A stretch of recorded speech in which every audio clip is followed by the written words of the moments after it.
Hello everyone, welcome to my channel. ఇంట్లో ఈ 2 over ripe bananas కనిపించాయి. సో, బనానా మఫిన్స్ చేద్దామని చేస్తున్నా.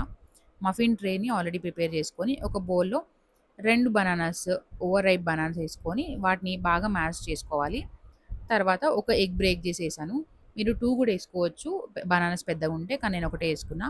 తర్వాత 1/4 కప్ నెయ్యి, తర్వాత 1/4 కప్ బెల్లం, కొంచెం బేకింగ్ సోడా, కొంచెం బేకింగ్ పౌడర్, తర్వాత క్రంచ్ కోసం కొన్ని వాల్‌నట్స్ కూడా యాడ్ చేశాను నేను. మీరు స్కిప్ చేయొచ్చు కూడా. తర్వాత హాఫ్ కప్ గోధుమ పిండేసాను. మెజర్‌మెంట్స్ నేను ఎగ్జాక్ట్ మెజర్‌మెంట్స్ అయితే కింద డిస్క్రిప్షన్‌లో ఇస్తాను. ఇక్కడ చూసి కన్‌ఫ్యూజ్ అవ్వకండి.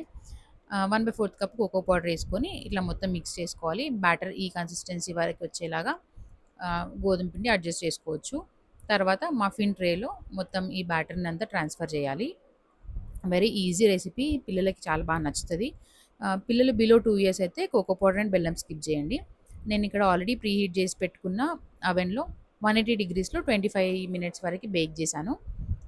మా పాపకి ఫేవరెట్ ఇవి. అంటే బయటివి ఎక్కువ టేస్ట్ తెలీదు కాబట్టి ఇవి ఎలా ఉన్నా నచ్చుతాయి. కానీ పెద్దవాళ్ళకి గూడా నచ్చుతాయి డెఫినిట్‌గా. కొంచెం షుగర్ మీ టేస్ట్ బట్టి అడ్జస్ట్ చేసుకోవచ్చు. వీడియో నచ్చితే లైక్ జేసి సబ్స్క్రైబ్ జేసుకోండి. Thank you so much. Bye.